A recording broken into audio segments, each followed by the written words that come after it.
সবাইকে শুভেচ্ছা জানিয়ে শুরু করছি আমার আজকের ক্লাস।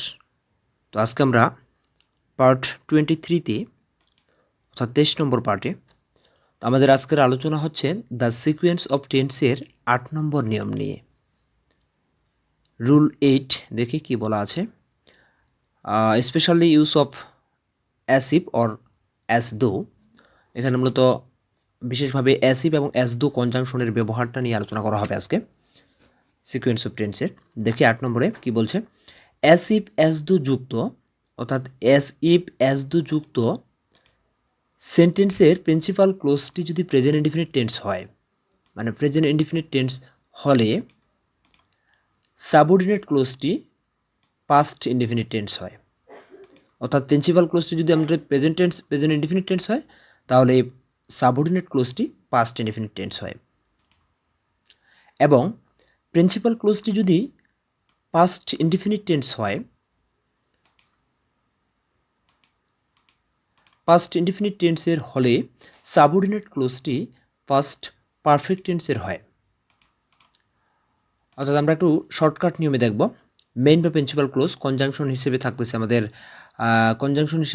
আমাদের হচ্ছে অ্যাজ ইফ অথবা অ্যাজ দো, এবং সাবঅর্ডিনেট ক্লোজটি এ পাশে। তো দেখি, যদি মেইন বা প্রিন্সিপাল ক্লোজে আমাদের প্রেজেন্ট ইনডিফিনিট টেন্স থাকে, তাহলে অ্যাজ বা অ্যাজ দো এর পরে কনজাংশনের পরে আমাদের সাবঅর্ডিনেট ক্লোজটি করতে হবে পাস্ট ইনডিফিনিট টেন্স। আবার যদি মেইন বা প্রিন্সিপাল ক্লোজে পাস্ট ইনডিফিনিট টেন্স থাকে আর কনজাংশন হিসেবে অ্যাজ দো বা অ্যাজ ইফ যদি থাকে, অ্যাজ দো অথবা অ্যাজ ইফ যদি থাকে, তাহলে সাবঅর্ডিনেট ক্লোজে করতে হবে পাস্ট পারফেক্ট টেন্স। ওকে, নোট আছে একটা।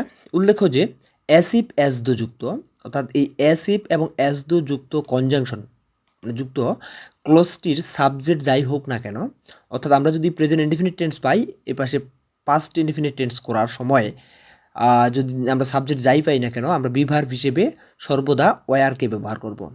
কাকে ব্যবহার করব? ওয়ারকে, অবশ্যই ওয়াস নয়। ওয়ারটা হচ্ছে বিভার্ব হিসেবে বসবে এবং এটি যে কোনো সাবজেক্টের ক্ষেত্রে ওয়ার ব্যবহৃত হবে। ওকে, দেখি হি টক্স অ্যাসিভ। এই অ্যাসিভটা হচ্ছে আমাদের কনজাংশন বা কানেক্টরস।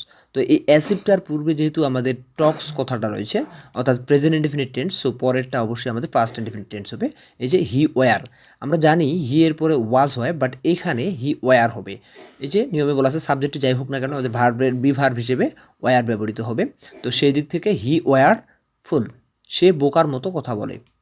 ওকে, এরপরে বলা আছে the man behaves as if এর পূর্বে হচ্ছে behaves present indefinite tense, so পরেরটা অবশ্যই আমাদের পাস্ট ইনডিফিনিট টেন্স হবে। তাহলে হচ্ছে হি অন্ট দ্য প্রপার্টি, অর্থাৎ the man behaves as if he won't the property.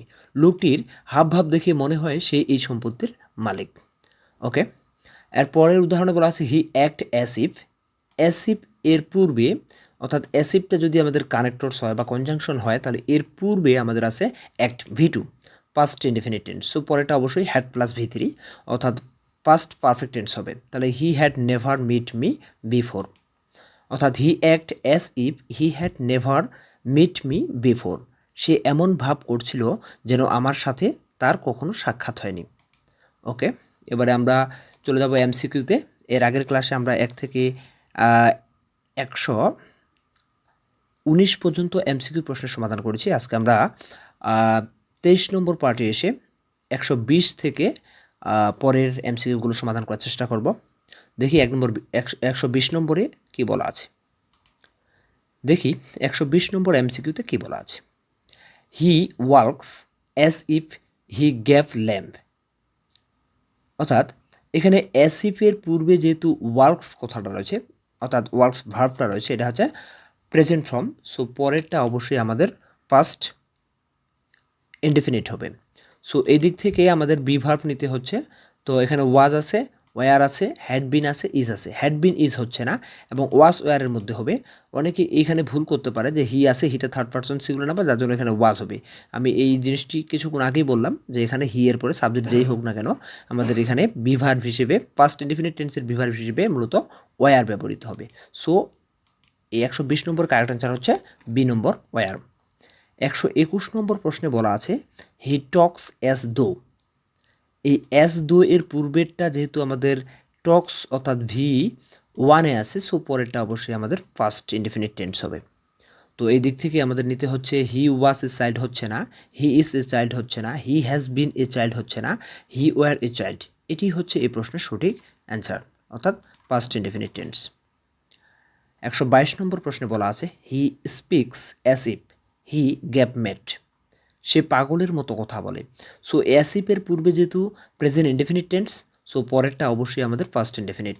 তো সেক্ষেত্রে হি এর পরে ওয়াজ হবে না, হ্যাড বিন হবে না, ইজ হবে না, সো এখানে হচ্ছে ওয়ার।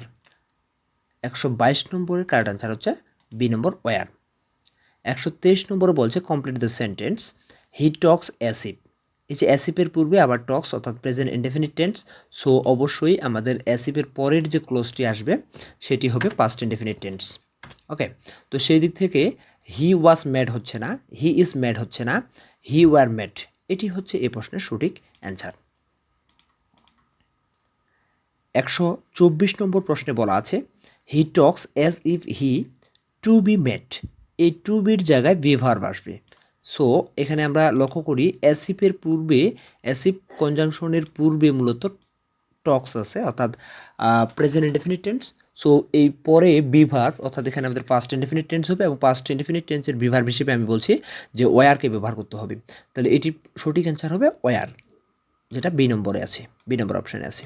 ওকে, 125 নম্বর বলা আছে Jamal walks as if he gave a limp. তো এখানে এই যে অ্যাসিপের পূর্বে প্রেজেন্ট ইনডেফিনিট টেন্স, সো পরেরটা অবশ্যই পাস্ট ইনডেফিনিট করতে হবে। সো এই কারেক্ট অ্যান্সার হবে ওয়ার। 126 নম্বর প্রশ্নে বলা আছে he behaves as if he gave all. তো অ্যাসিপের পূর্বে যেহেতু বিহেভস রয়েছে, সো পরেরটা হচ্ছে ফার্স্ট ইনডেফিনিট টেন্স হবে। সেদিক থেকে আমাদের ভার্বগুলোকে লক্ষ্য করি knew, had known, knows, had known. So এখানে নিউটা হচ্ছে ভি টুতে আছে অর্থাৎ পাস্ট ইনডেফিনিট টেন্সের ইয়াতে ফার্স্ট ফর্মে আছে। সো এই নিউটাই হচ্ছে এটার সঠিক। 27 নম্বর প্রশ্নে বলা আছে he behaved as if nothing. So এখানে এই অ্যাসিপের পূর্বেরটা হচ্ছে বিহ্যাভড অর্থাৎ ভি টুতে রয়েছে। সো এই পাশে যেহেতু ভি টুতে রয়েছে, পরেরটা অবশ্যই আমাদের ফার্স্ট পারফেক্ট টেন্স হচ্ছে অর্থাৎ হ্যাড প্লাস ভি থ্রি হবে। So had plus V three অর্থাৎ ওয়াজ আছে হবে না, হ্যাভেন্ট হবে না, হ্যাভেন্স হবে না, had plus V three D number অপশনে আছে। সো এটি হচ্ছে এই প্রশ্নের সঠিক অ্যান্সার। ওকে, তো 128 নম্বর প্রশ্নে বলা আছে he talks as if he gave everything. So as if এর পূর্বে টক্স আছে ভি ওয়ান। সো এরপরে হবে তোমার হচ্ছে পাস্ট ইনডেফিনিট টেন্স।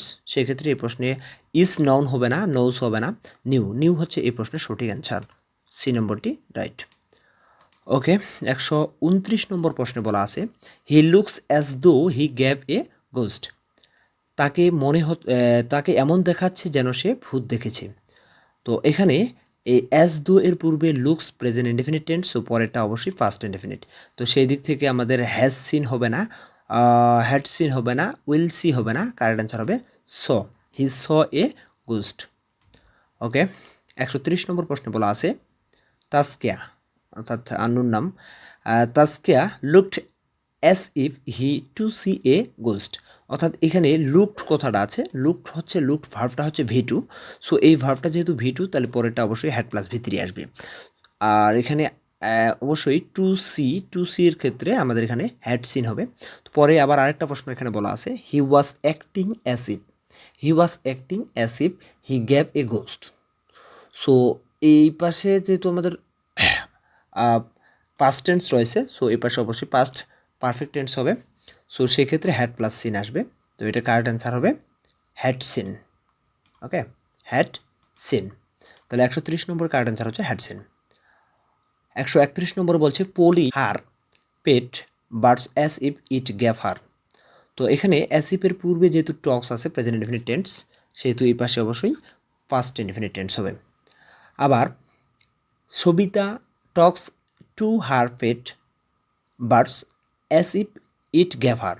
সো এই পাশে অবশ্যই পাস্ট টেন্স হবে। সেই দিক থেকে আন্ডারস্ট্যান্ডিং হচ্ছে না, আন্ডারস্ট্যান্ডস হচ্ছে না, টক ব্যাক হচ্ছে না, এখানে হবে আন্ডারস্টুড। এটি হচ্ছে এই প্রশ্নের সঠিক অ্যান্সার। 132 নম্বর প্রশ্নে 132 নম্বরে বলা আছে he speak as though he gave everything. তো অ্যাজ দো এর পূর্বে যেহেতু স্পিকটা পাস্ট ইনডেফিনিট টেন্সে রয়েছে, সো পরে অবশ্যই আমাদের হ্যাড প্লাস ভি3 আসবে। সেক্ষেত্রে এই প্রশ্নের সঠিক অ্যান্সার হবে হ্যাড নোন। ওকে, 133 নম্বর প্রশ্নে বলা আছে he looked as though he gave 20 Miles. As though এর পূর্বে যেহেতু লুকড কথাটা লুকড ভার্ব রয়েছে ভি2, সো এর পরে এটা অবশ্যই হ্যাড প্লাস ভি3 হবে। সেক্ষেত্রে হ্যাজ রান হচ্ছে না, হ্যাড রান, এটি হবে এই প্রশ্নের সঠিক অ্যান্সার, বি নম্বর। ওকে, ওয়াজ রানিং হবে না, হ্যাভ বিন রানিং হবে না, এগুলো অন্য টেন্সে নিয়ে যাচ্ছে। সো হ্যাড রান হচ্ছে 133 নম্বর প্রশ্নের সঠিক অ্যান্সার। নেক্সট পরের পেজে চলে যাই। বলছে 134 নম্বর প্রশ্ন বলছে রিনা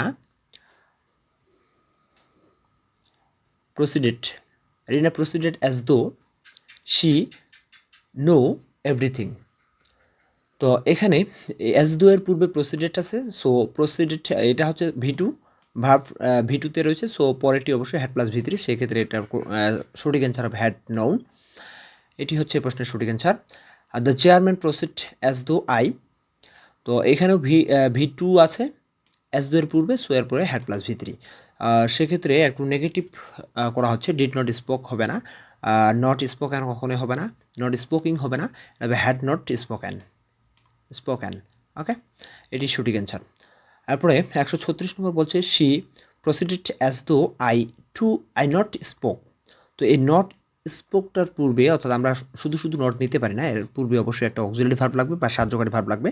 সেক্ষেত্রে ডিড নট স্পোক হবে না, নট স্পোকেন হবে না, নট স্পোকিং হবে না, হ্যাড নট স্পোকেন, এটি হচ্ছে এই প্রশ্নের সঠিক অ্যান্সার।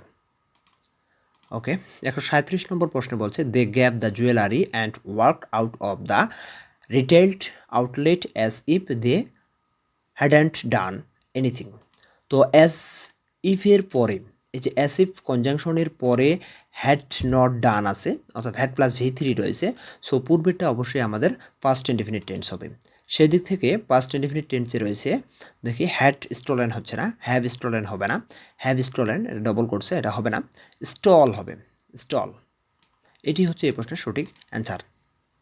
ওকে, আজকের ক্লাসের সর্বশেষ প্রশ্ন হচ্ছে 138 নম্বর, দেখি কি বলছে হি স্পিক্স অ্যাজ দো। তো এটা হচ্ছে প্রেজেন্ট ফর্মে আছে, সো পরেরটা অবশ্যই আমাদের ফার্স্ট ইনডেফিনিট টেন্স হবে।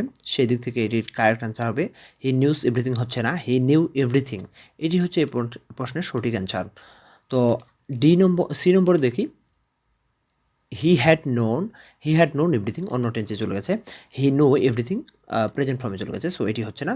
সো আমরা বলতে পারি যে 138 নম্বর প্রশ্নের সঠিক অ্যান্সার হচ্ছে B number option, he knew everything.